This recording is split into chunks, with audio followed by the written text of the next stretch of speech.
আল্লাহর নবী সাল্লাল্লাহু আলাইহি ওয়াসাল্লাম বলেন, যে ব্যক্তি সকালবেলা তিনবার পড়বে আউযু বিল্লাহিস সামিউল আলিম মিনাশ শাইতানির রাজিম ওয়া ক্বারাআ সালাসা আয়াতিন মিন আখিরি সূরাতিল হাশর ওয়াক্কালাল্লাহু বিহি ৭০,০০০ মালাকিন ইসাল্লুনা আলাইহি হাত্তা ইউমসিয়া। আল্লাহর নবী সাল্লাল্লাহু আলাইহি ওয়াসাল্লাম বলেন, অতঃপর সূরা হাশরের শেষ ৩ আয়াত তেলাওয়াত করবে, আল্লাহ তাআলা ওই বান্দার জন্য ৭০,০০০ ফেরেশতা নিযুক্ত করে দিবেন। এই ফেরেশতাগুলো সন্ধ্যা পর্যন্ত ওই বান্দার জন্য ক্ষমা প্রার্থনা করতে থাকবে।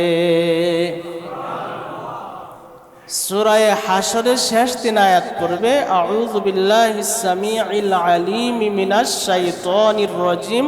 ৩ বার পড়ার পর সূরা হাশরের শেষ ৩ আয়াত পড়বে।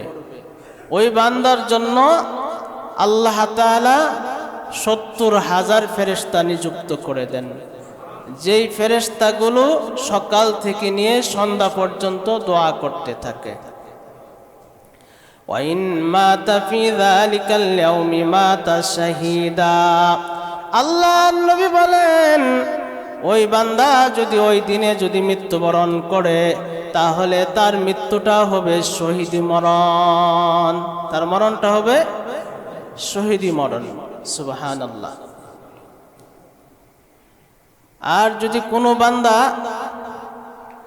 আবার সন্ধ্যায় যদি পড়ে, আল্লাহর নবী সাল্লাল্লাহু আলাইহি ওয়াসাল্লাম বলেন যে অনুরূপ যদি সন্ধ্যাবেলায় যদি এই সূরা হাশরের শেষ ৩ আয়াত পড়ে, তাহলে আল্লাহ তাআলা তার জন্য ৭০,০০০ ফেরেশতা নিযুক্ত করে দেন।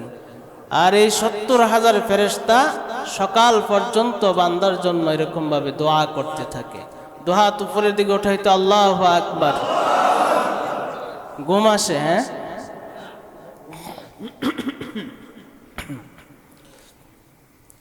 ومن قال حين يمسه كان بتلك المنزلة।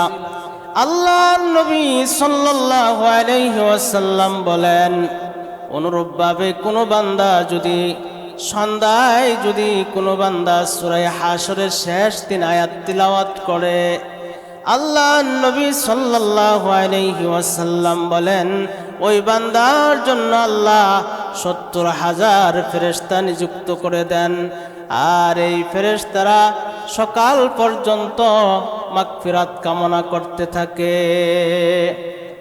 আল্লাহর নবী সাল্লাল্লাহু আলাইহি ওয়াসাল্লাম বলেন, ওই রাতে যদি বান্দা মৃত্যুবরণ করে, তাহলে তার মৃত্যুটা শহীদি মৃত্যু বলে গণ্য হবে।